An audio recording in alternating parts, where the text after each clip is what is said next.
This is CBC Nova Scotia News. Tonight, speaking out. As Nova Scotia grapples with 6 deaths from intimate partner violence, a survivor shares her story. Boat Harbour cleanup. Nova Scotia's $425 million remediation plan gets the green light from Ottawa. And Biotech boost. A Cape Breton hub expands with $1 million from the province. Periods of snow ending this evening, then we're going to do it all over again for Wednesday as another system tracks in. Your full forecast is coming up. Good evening. The deaths of 6 women in the last 3 months have many Nova Scotians trying to come to terms with how this could happen. Police say all the deaths were acts of intimate partner violence. That's left many survivors reeling, including a woman who came forward to share her personal story with the CBC's Shayna Luck. For the woman's privacy and safety, we are protecting her identity. And a warning, this story contains vivid descriptions of intimate partner violence and control. It has been conclusively the 6 women that have died and their names, their stories, and identifying so much with the things that were happening to them. I really just want to help and add my voice to the calls for action.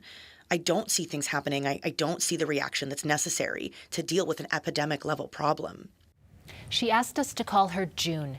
She fears using her real name could have repercussions for her work. And she told me she still fears her ex-partner. So we're concealing her face, and a CBC employee has dubbed over her voice. But June wanted to share her story of a relationship that went bad and her disappointment with how the justice system reacted to it. It was unbelievably great in the beginning, unbelievably great. He was showering me with attention, affection, praise. He was, reflecting some of the things that I had said I wanted in a partner back at me. He was love bombing me. But within 6 months, June felt something was wrong.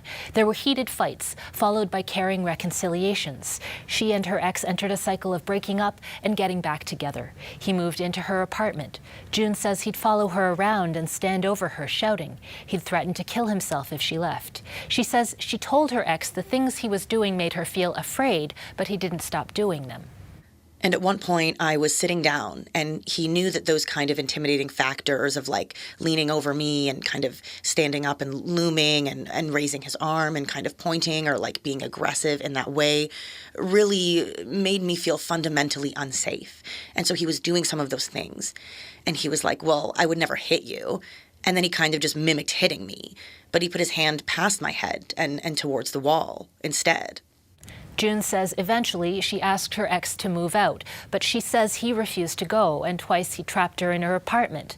She says one night she tried to pack up his things, and he grabbed her in a chokehold and threw her backwards onto the bed. As the argument continued, she tried to get away. In that moment, I threw my arms out and I pushed him to get him away from me. He was blocking my way, but I did push him. And I stood up and I went to his room to start packing his stuff because I was done. So I started packing his stuff up, and he grabbed a hold of me and he pushed me into the door, I believe, like the door frame. And he was trying to hold on to me to try to keep me from touching his stuff. She decided to leave the apartment herself, and then he called the police on her, saying she'd pushed him. Up until the moment that they started reading me my rights, I thought they were there to help me. I thought they were there to protect me. I didn't understand that I was in trouble. I didn't understand that they were going to arrest me. I thought that they were there to help. And in that moment, I felt such betrayal, such shame.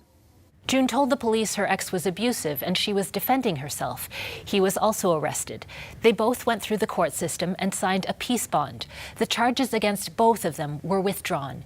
She's been left with a deep disappointment in the justice system. She's particularly critical of Nova Scotia's mandatory arrest policy for domestic violence. CBC asked the province about possible changes to this policy, but the province did not say what its plans are. Once an arrest is made, especially in a domestic violence incident, it's not up to me what happens after that. As a victim, you are stripped of your voice, your autonomy, your ability to make choices for yourself, and it's the Crown that steps in. It really just felt like it was continuing and perpetuating the exact same thing that the abusive relationship did in taking away my voice, taking away my power, taking away my ability to choose or have control over the situation. She's left the relationship now. There's no more contact, and she has a message for other women going through the same thing. You are not alone. It is so disgustingly common. Shayna Luck, CBC News, Halifax. The family of Newfoundland sailor Gregory Applin is mourning his death today.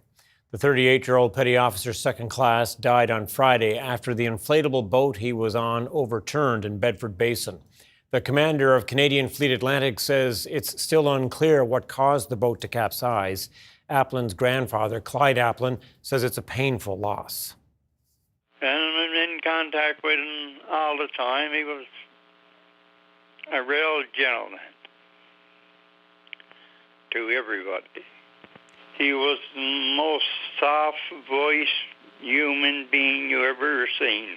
And we were so proud of him, proud of the career he chose for himself. We were very proud of him, supporting, right on up through to today. He loved his job, and he loved his family. It's heartbreaking. The Canadian Forces National Investigation Service is investigating what happened. Applin was from Shoal Cove West. He'd been with the Navy for 19 years. A 21-year-old woman has died after she was struck by a vehicle in Halifax late Monday afternoon. Halifax Regional Police responded to the collision at the intersection of Roby Street and Veterans Memorial Lane just before 6 p.m. At that time, the pedestrian was taken to hospital with life-threatening injuries. Police say the same vehicle was allegedly involved in another collision near Beach Street and Jubilee Road. An adult male driver was arrested and charged with dangerous driving. The Nova Scotia government has a green light from Ottawa for its $425 million plan to remediate Boat Harbour. But that approval comes with a long list of conditions that includes continuing to look for another site to store contaminated sludge in the long term. Michael Gorman reports. Federal Environment Minister Stephen Guilbeault issued his decision last Friday following an environmental assessment process that started almost 6 years ago. There are a variety of conditions attached. They include requirements related to communications, First Nation consultation and participation, environmental monitoring, and the protection of fish, fish habitat, and migratory birds. The province must also establish an advisory committee with Pictou Landing First Nation to continue considering economically feasible alternative storage locations for the sludge. Right now, the plan is to store it on site in a hazardous waste containment cell that will be expanded by 5 times. Pictou Landing First Nation opposes this plan. That's because it's located on land the First Nation claims, and they have concerns about potential long-term harm. In a statement, Chief Tamara Young welcomed the requirement to continue looking for a new site. But Young says she's concerned the federal approval did not define the term economically feasible, and that the province could use that as a means to avoid having to pursue an alternative site. Young says she is optimistic an agreement on a new location can be reached, but she also vowed to do what she can to stop the project moving forward without her community's consent. Michael Gorman, CBC News, Halifax.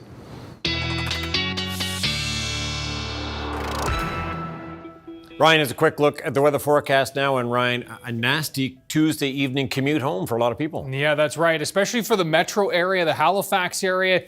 That snow, though, moving out to the east as we move through the Tuesday evening time frame. As this cold front moves out, cold air really settles in, and a chilly start to Wednesday across the board as our next system rolls in throughout the day on Wednesday. This will spread in through the morning for western areas and then through the early afternoon for central and eastern areas. And we're all looking at snow on the roads and snow falling for Wednesday evening's commute. And so expect another snow, slow-going commute to head home on Wednesday. This will taper off to a few flurries, but some lingering bands of snow even into Wednesday night and Thursday morning. By the time we get to Thursday, we are looking at another Arctic air blast moving in. So wintry indeed. Now, by the time we get to the Wednesday commute, looks like kind of a widespread 5 to 10 centimeters. Another additional shot of 5 to as much as 10 centimeters in eastern areas. So by the time we get to Thursday morning, this next system coming in looks set to drop kind of a widespread 10 to 15 centimeters, maybe as much as 20 in the east, Tom. More on that with your 7-day coming up. Do stay tuned. Okay, Ryan, thanks so much. Thank you. Halifax Council has stopped the major Windsor Street Exchange project in its tracks. The redesign of the major intersection was aimed at improving overall traffic flow, especially trucks going to the Fairview Container Terminal. 6 years ago, the federal and provincial governments committed money to the project, but costs have ballooned since then. The latest numbers had Halifax paying about $53 million rather than the $10 million originally planned. There also would have been dedicated transit lanes in one direction, but multiple councillors say that's not enough for an area where rapid bus routes are planned. We know this is a lot of money, but is this the thing that will move the needle most on transit that we could be spending money on? We don't have those answers, right? This whole thing has kind of been predicated on going after this grant for moving goods, which I was on board with back when our share was $10 million, but I don't think it really lines up anymore. City staff say Halifax will be on the hook to pay for the design work already done and any current contracts. Council will bring the issue back for reconsideration at a later meeting. Some longtime holders of licenses to fish baby eels are still going to see their quota decrease under Ottawa's latest proposals. The federal government recently backed away from a pilot project that would have redistributed 27% of the lucrative catch of about 10,000 kilograms of elvers from 9 commercial license holders to 120 people who would operate on their own.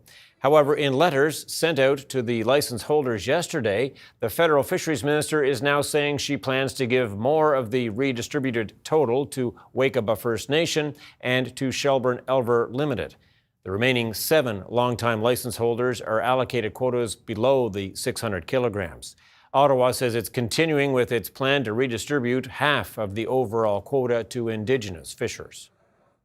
An independent sciences centre in Cape Breton has received a $1 million boost from the province. The Pedestrian Centre will use the money to help companies scale up biotechnology products in hopes they'll one day reach a commercial market. Aaron Potty reports. Cape Breton's Pedestrian Centre operates a $13 million fermentation plant in Edwardsville. Here, expensive equipment is used to create new products that rely on biomanufacturing technology or technology that uses living systems such as plant or animal cells to produce commercial materials. Ba-Ling Chen is the Pedestrian Centre's CEO. She says this space is needed as Canadian startup companies often struggle getting themselves to market. Especially at the early stage, they definitely wouldn't have the capability to build this one, which means they would have to wait or go to other countries, to get access to those facilities, get them ready to pass this phase in order to move on to the bigger scale for their production. Clients who rely on the Pedestrian Centre are creating biomanufactured products such as dyes, plastics, food ingredients, and adhesives. Now, thanks to a $1 million investment from the province, this plant will be able to service up to 50 clients at any given time. Once their technology validated and scale it up, so getting them ready to the market, they can move on to their next step towards commercialization. Right now, products are being tested at the Pedestrian Centre's headquarters at Cape Breton University. But in order to reach commercialization, companies must prove they can produce higher volumes. And there's around 30 companies right now that all produce something completely differently, but they need the same equipment. Okay. So they will move as they grow in scale into this facility. And our other pilot will move in here too, so they can run any scale and grow to the volumes they need to send to their offtake partners. This is the second time the province has invested in the Pedestrian Centre's fermentation plant. It was given $2.5 million for its development 3 years ago. Staff at the facility expect it will be responsible for launching new businesses and industries while keeping newly discovered processes and innovations in Canada. Aaron Potty, CBC News, Edwardsville.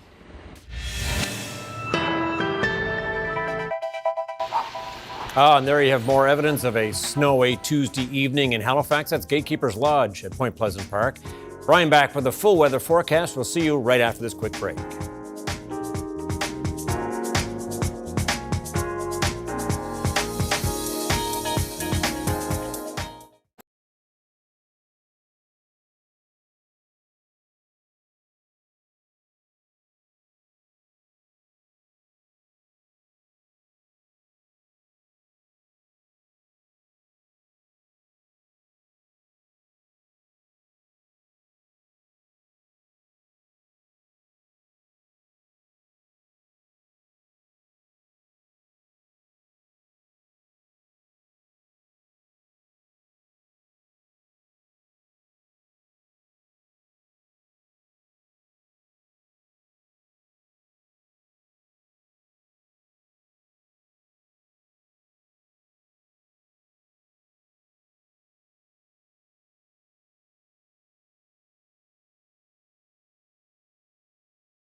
All right, we saw the pictures in the newscast there. Snow today and more to come for Nova Scotians. Yeah, that's right. And looking at the Wednesday, more widespread snow. So the Tuesday snow was more of these bursts of bands of flurries that we're tracking through. But yeah, it's a system that we're watching for Wednesday that's going to be more widespread. Let's have a look at our current temperatures, and you can see where, we're going to be right now anywhere from 0 to -2 across Cape Breton Island, 0 in Canso and Guysborough County, -7 in Greenwood. That's the colder air starting to work its way in on the other side of this cold front, which has been moving through from west to east. So you can imagine here that cold air will then push out the warm air that's hanging in place there for the eastern parts of the province. There's the snow that created a lot of messy situations for folks heading home in the metro area, of course, where a huge chunk of the population is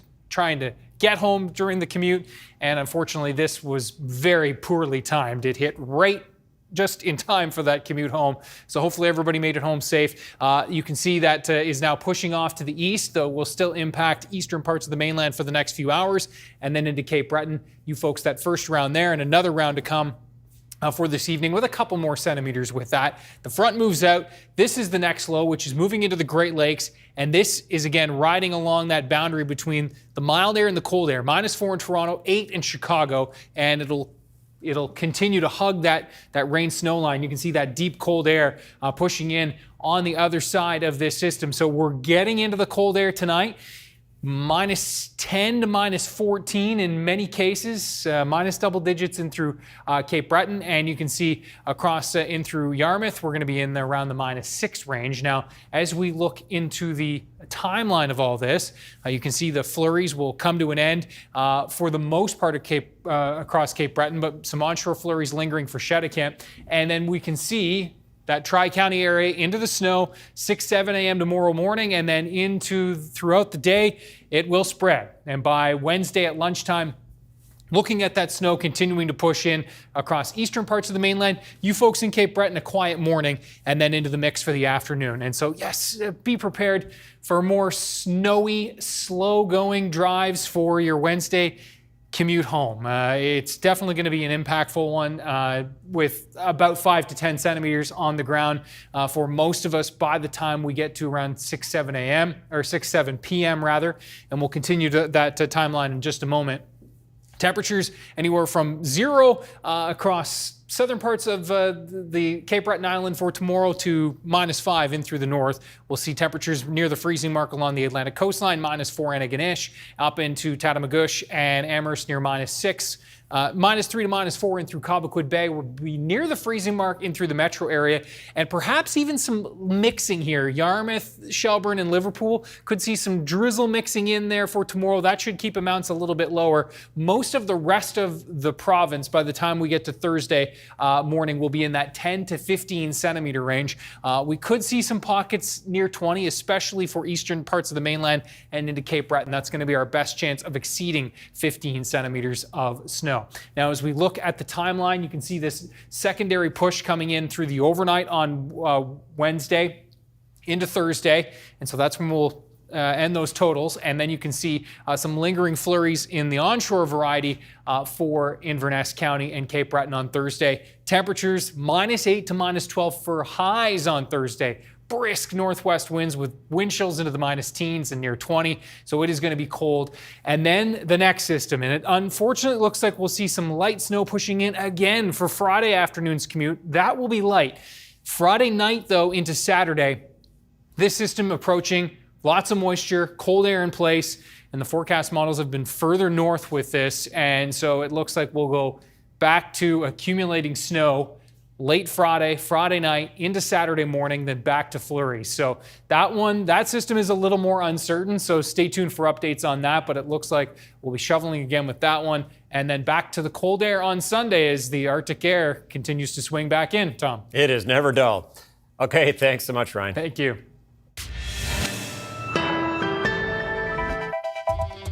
Coming up, what is picric acid? We'll learn more about the chemical involved in a spill in Dartmouth last week.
Last week, a chemical spill shut down the McKay Bridge and the Bedford Institute of Oceanography in Dartmouth.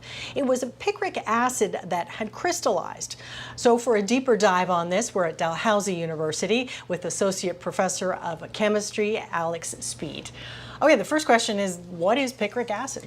So picric acid, the chemical structure is there behind you. It is a yellow-colored compound. It is used as a dye. It's used for various chemical purposes, and it's also a high explosive. And what would someone at, say, BIO be using it for, do you think? So it's often used in microscopy when you're preparing a microscope slide of something to preserve the specimen and also to dye certain things. So because it's a dye, it can basically color certain cellular structures. What it can also do is if you're dealing with something that needs to be preserved, it will actually help prevent decay. And why is it important that it not be crystallized? So picric acid is a high explosive, and typically if you're using it for a purpose other than an explosive, you don't want that risk. So what they do typically is either have it in a solution or they have it as a powder, but the powder is wetted. And so if you have more than 30% water, then it's no longer easy to detonate. The problem is if that water somehow evaporates away or if a solution evaporates and you get crystals of picric acid. These are now high explosive and they can detonate. So it's all the way it's stored?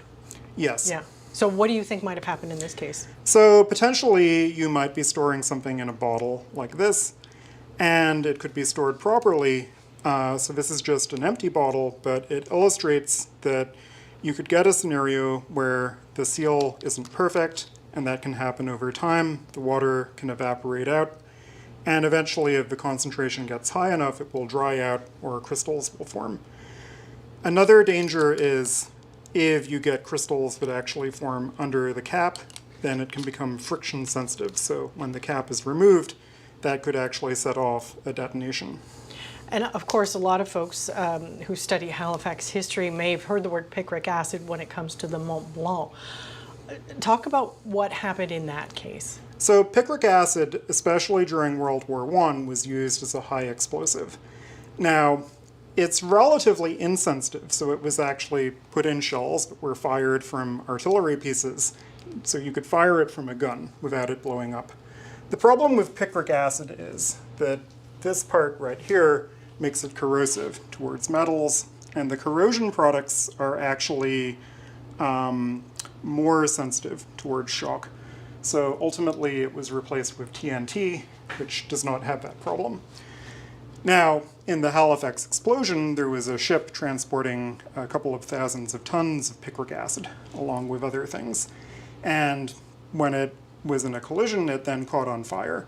So explosives can either burn or they can detonate. So the detonation is when a shock wave goes through them. And in the Mont Blanc case, it started with a fire, but then because everything was packed so closely together, at some point after the fire continued to burn, something probably unknowable caused a detonation. And then that rapidly, like within microseconds, went through the rest of the explosive, causing the Halifax explosion. Well, given the circumstances of last week, obviously not the same, how much damage could have been done from even a small amount of picric acid? So a small amount of picric acid, say the amount you would find in a lab, would be very dangerous to an individual person. If it were to explode, it would be dangerous to a room. But we're certainly not talking, say, knocking a building down. Again, if you're holding something in your hand that's explosive, even a very small amount can be quite dangerous. Well, what did you think of the response? It did disrupt the city for a few hours. So to me, I felt the response was very reasonable. If you are given a situation where there could be something that's explosive and you don't exactly know the status, even trying to investigate it further could cause an explosion. So certainly involving a hazmat team, involving the bomb squad is the prudent thing to do. And once they become involved, they would have certain standard operating procedures, including making a exclusionary cordon Because you can imagine if you're trying to deal with something that's maybe explosive, there's suddenly a loud noise from the next room. That's not what you want. Are there any other substances in labs around the city that are perhaps as worrisome as picric acid? So I would say picric acid is the most common culprit in this sort of thing, where you have an old bottle of something, someone discovers it. Even if it has been stored properly, it can go dry over time. It used to be used more commonly than it is now, but there are still many examples of old things being found. Other things like that would be found in much more specialized labs, and there would generally be tight controls over the inventory, so it's not a huge hazard. In a university lab setting, there certainly could be compounds like that, but we in general would have a very tight inventory control over such things. Well, when you heard that there was crystallized picric acid, what went through your mind? So certainly my thought was maybe someone discovered something old. A huge danger, again, is that it can get into the threads of the cap. If the cap is made out of metal, you can set up that corrosion reaction that I described, making something more dangerous. So in a way, it wasn't a surprise to me that it was picric acid, and I felt the response was sort of what I would expect. All right, well, thank you so much for walking us through it. We do appreciate it. My pleasure.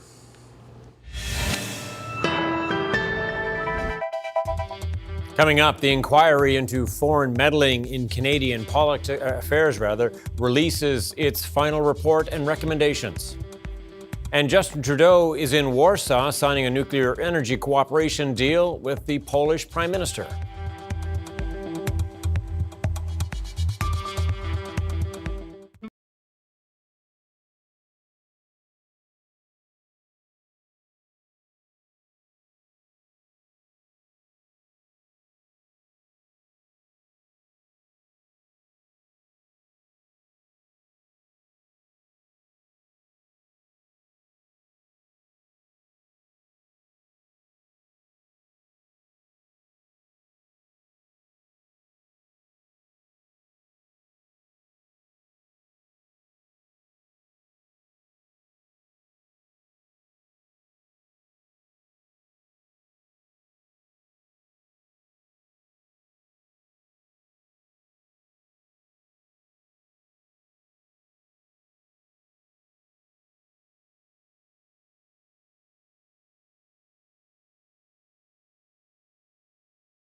Welcome back. The public inquiry looking into foreign election meddling has submitted its final report. The commissioner says in spite of attempts by foreign countries to interfere in the past 2 Canadian elections, it did not affect which party came into power. But as Ashley Burke reports, the public's trust has taken a hit, and the commissioner is now trying to clear up a cloud of suspicion hanging over parliamentarians. After a 15-month investigation, this commissioner says there's no doubt countries like China and India are trying to meddle in Canadian politics. But she found no evidence Canadian parliamentarians are conspiring to help them. While I saw evidence of some concerning behavior, the evidence does not show any MPs plotting with foreign states against Canada's interests. The government tasked Marie-Josée Augue with investigating foreign interference in the past 2 federal elections. She spoke to more than 100 witnesses, including the Prime Minister, his inner circle, and officials, and reviewed tens of thousands of classified documents. One of her jobs was to weigh in on an explosive report by a committee of parliamentarians with top-secret security clearance. It alleged that some unnamed parliamentarians are semi-witting or witting participants of foreign states trying to meddle in Canadian democracy. Such phenomena remain marginal and so far appear to have been largely ineffective. Augue said there are legitimate concerns about parliamentarians having problematic relationships with foreign officials, showing poor judgment, or acting naive. She said some may have benefited without even knowing it, but it hasn't had much of an impact. Nor have I seen any evidence to suggest that there are currently so-called traitors in Parliament. The commissioner was very, very straightforward. This expert says that key finding throws cold water on the past report's allegation. Now Commissioner Hogue has come out and essentially said, look, we need to step back, take a deep breath. The evidence is not as consequential or significant as we thought. The commissioner also looked into how the government handled foreign interference and found that at times it acted too slowly to respond. Information sometimes didn't get to the right people, and called the government a poor communicator, saying there needed to be much more transparency to let the public know what was going on. She's now issued more than 50 recommendations and says that some of them could be addressed before the election this year. Ashley Burke, CBC News, Ottawa. Prime Minister Trudeau has signed an agreement to provide nuclear technology to Poland. Afterwards, he and the Polish Prime Minister held a news conference in Warsaw. As the CBC's Evan Dyer tells us, much of the focus became about U.S. billionaire Elon Musk. The tenor of their remarks during their news conference, both from Prime Minister Trudeau and Prime Minister Tusk, had a lot more to do with the threats to democracy. And of course, they're speaking in light of recent events in the United States, Elon Musk's notorious gesture that he made during the inauguration of Donald Trump, and of course also reflecting on yesterday's events that were marked here, the 80th anniversary of the liberation of Auschwitz. And both leaders sounded a warning about threats to democracy in Europe and in North America. Social media companies, amongst others, have a responsibility to ensure that messages of hatred and incitement to violence have no space or no amplifications within their platforms. Poland is, of course, the country that lost the largest proportion of its population in the Second World War, that suffered the most under Nazi occupation. And so there was quite a bit of shock here at that gesture by Elon Musk, which was really unambiguously seen here as intended to be a Nazi salute. Evan Dyer, CBC News, Warsaw. It's been just over a week since U.S. President Donald Trump took office, and thousands of people have already been arrested in immigration enforcement raids across the country. But White House officials say this is just the beginning. The CBC's Chris Reyes has more from New York. This was the scene in the early hours of Tuesday at various locations in New York City. Newly confirmed Secretary of the Department of Homeland Security, Kristi Noem, posted on social media arresting some criminal aliens this morning in NYC. Thank you to the brave officers involved. Federal immigration officials were accompanied by New York City officers. New York is a sanctuary city, which means that it limits its cooperation with federal immigration officials when it comes to deportation orders for undocumented immigrants. However, the city makes exceptions for those who have committed violent crimes. Since taking office, the Trump administration has deported more than 500 people. The White House did not confirm if everyone deported or detained so far have criminal records.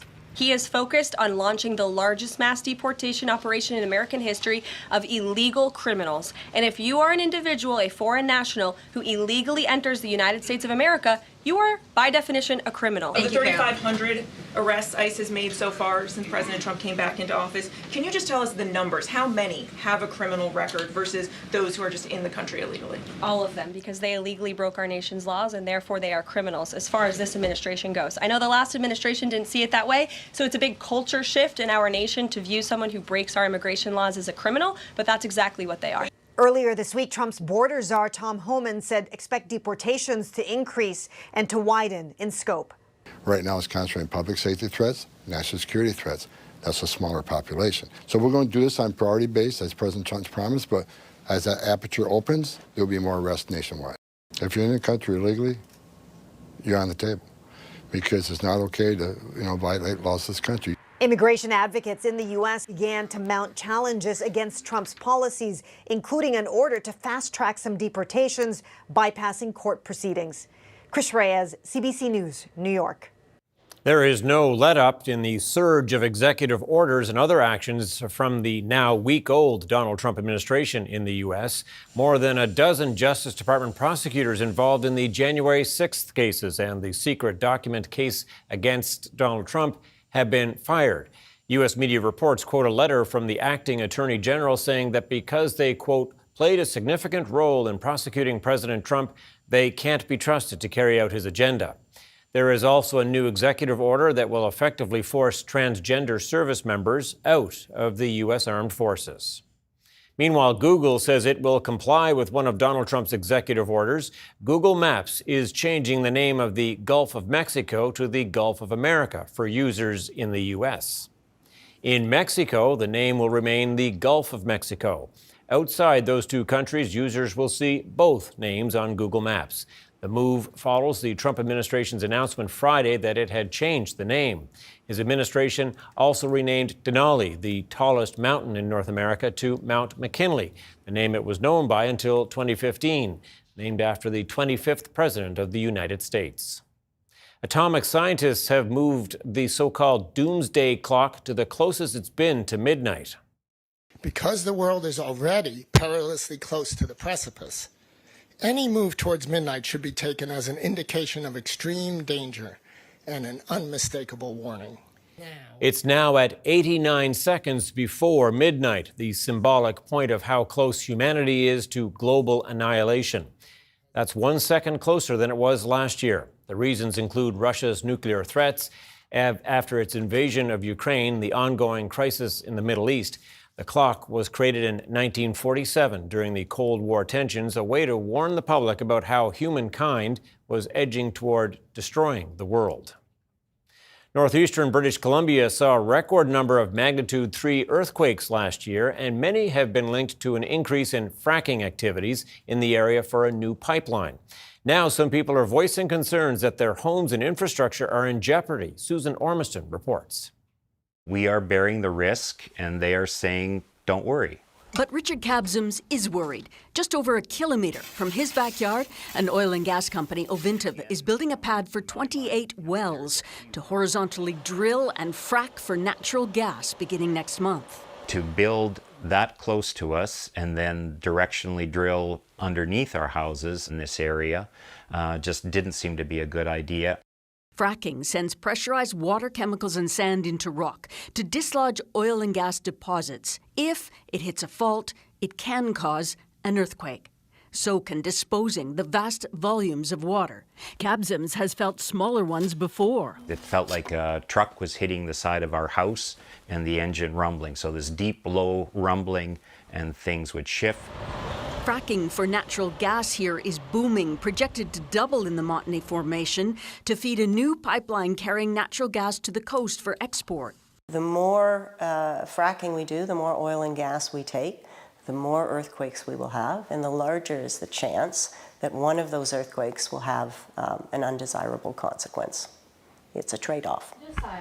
Cabsums sent 6 letters to the company. 9 of his neighbors signed a petition directed at the BC Energy Regulator. Our house is built on a cement slab, floating slab, and it has in-floor heating. And if there is ever any damage to that, we don't know what our recourse would be. In one response, Ovintiv said, numerous studies in Canada have concluded these events have no impact on health, safety, or the environment. Regulations say at magnitude 3 or above, operators have to pause fracking and investigate, but that won't eliminate a bigger one, says Atkinson. If it just lights up right away and gives you a magnitude 4 or a 5 as its very first salvo, the traffic light won't work.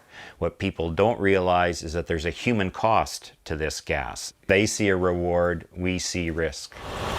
Susan Ormiston, CBC News, near Fort St. John, BC. Seafood producers in Atlantic Canada aren't the only ones keeping a close eye on whether 25% U.S. tariffs will go ahead this Saturday.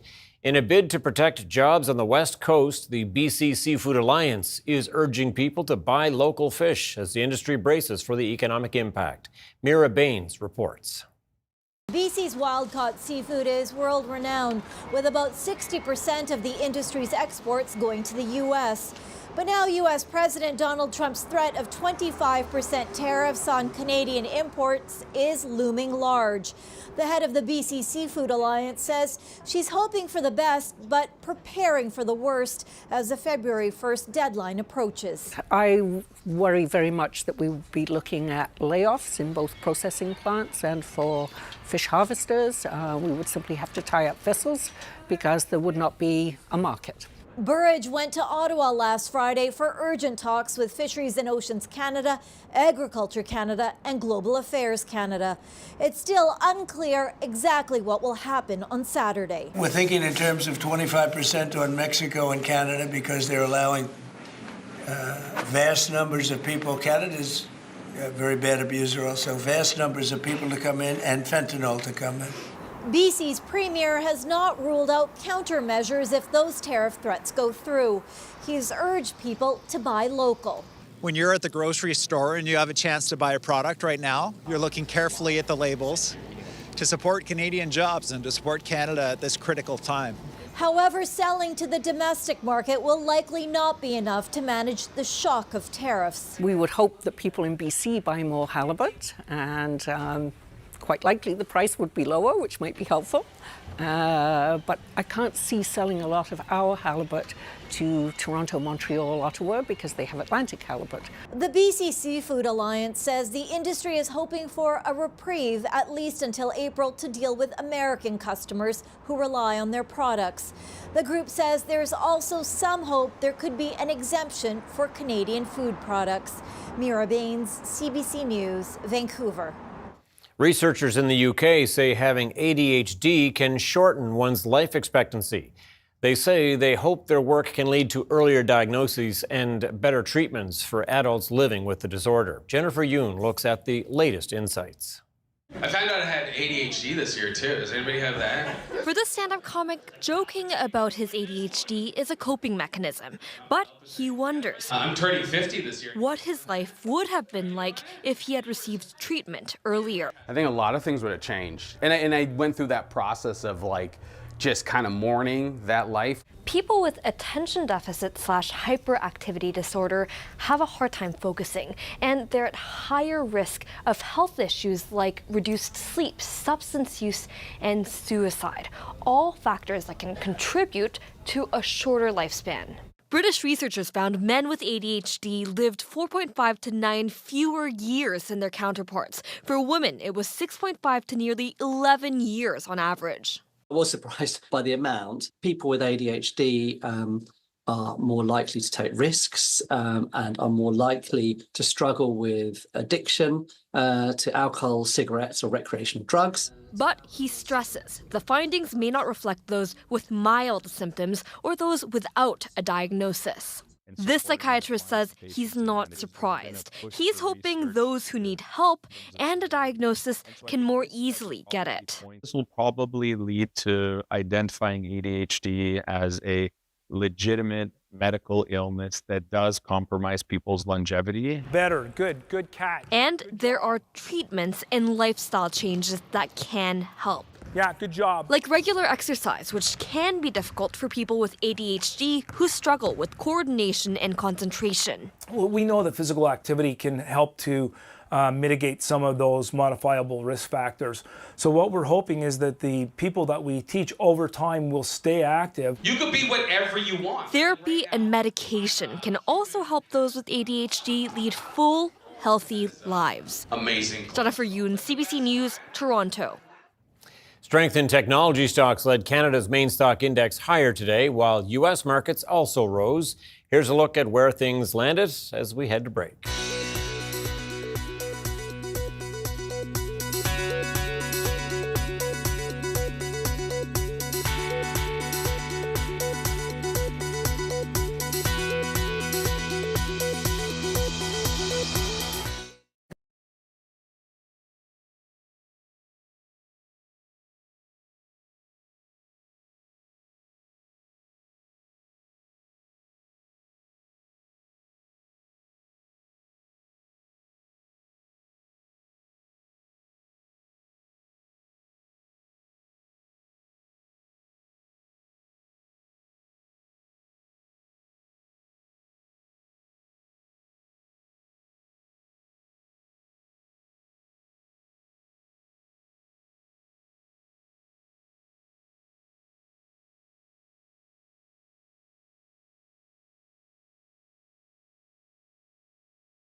Well, it was pretty as a picture when the snow was gently falling in downtown Halifax.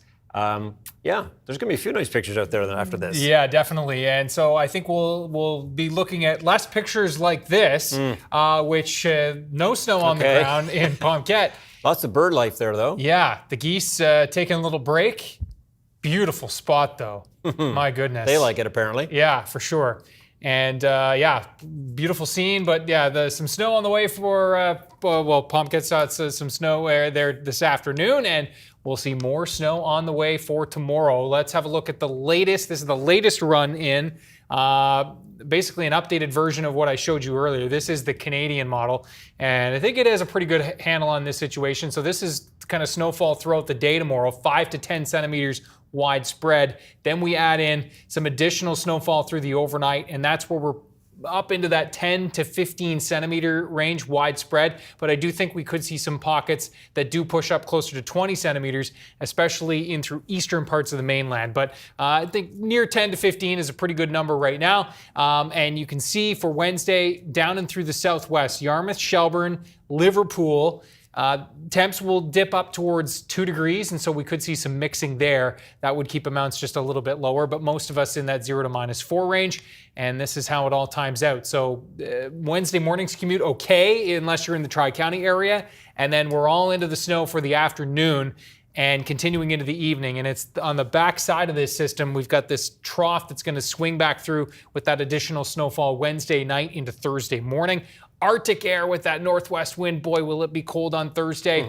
And then we've got another weak little wave that pushes in on Friday, but lots of moisture coming for Friday night into Saturday with, again, another additional accumulating snow shot coming. Yeah, lots happening, lots to keep an eye on. Yeah. Thanks for that, Ryan. Well, a new indoor piece of artwork in London is allowing visitors to get a good look at the sun. Take a look at this. The installation is named Helios for the ancient Greek and Roman sun god. It's in the Painted Hall at the old Royal Naval College, which some call the Sistine Chapel of the UK.